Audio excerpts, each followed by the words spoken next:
I'd say my concern is always diversion, because I think that you always have to worry about what's being brought in the front door stays in, doesn't go out the back door. Especially when it comes to nuclear reactors and the capabilities to create a nuclear weapon.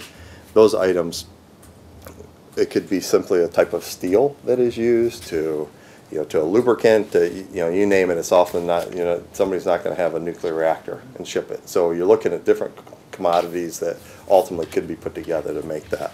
It also tells us some interesting things about what stage of development a particular country's in by knowing what they're looking for. Look, we know Iran's actively looking for certain materials and items. So we know countries that have trends. So, definitely in somebody's, and I think the world is concerned with Iran, right? So we can, clearly talk about that and the concern, and we know what they're looking to do. They're looking for weapons of mass destruction, or theoretically nuclear capability to run a plant, a power plant. So we know that that they need certain things to do that. So as well as there's other countries out there who have different capabilities that are ranged from their tactical capabilities, from communications to maybe they're not looking for nuclear capabilities for whatever reason, legit or not legit, but they're not looking for that. They've chosen other routes, that they're looking for other tactical advantages for their, that gives them a step up in their region.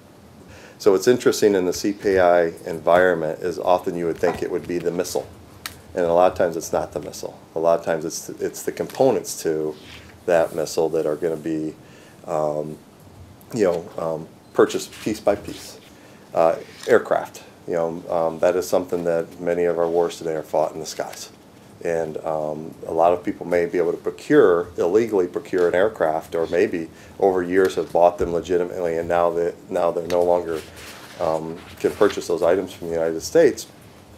They still need to maintain them, and so since they can't get it legally, they need to get maintenance for it, and a lot of the engines need to be replaced and maintained. So they seek that on the black market.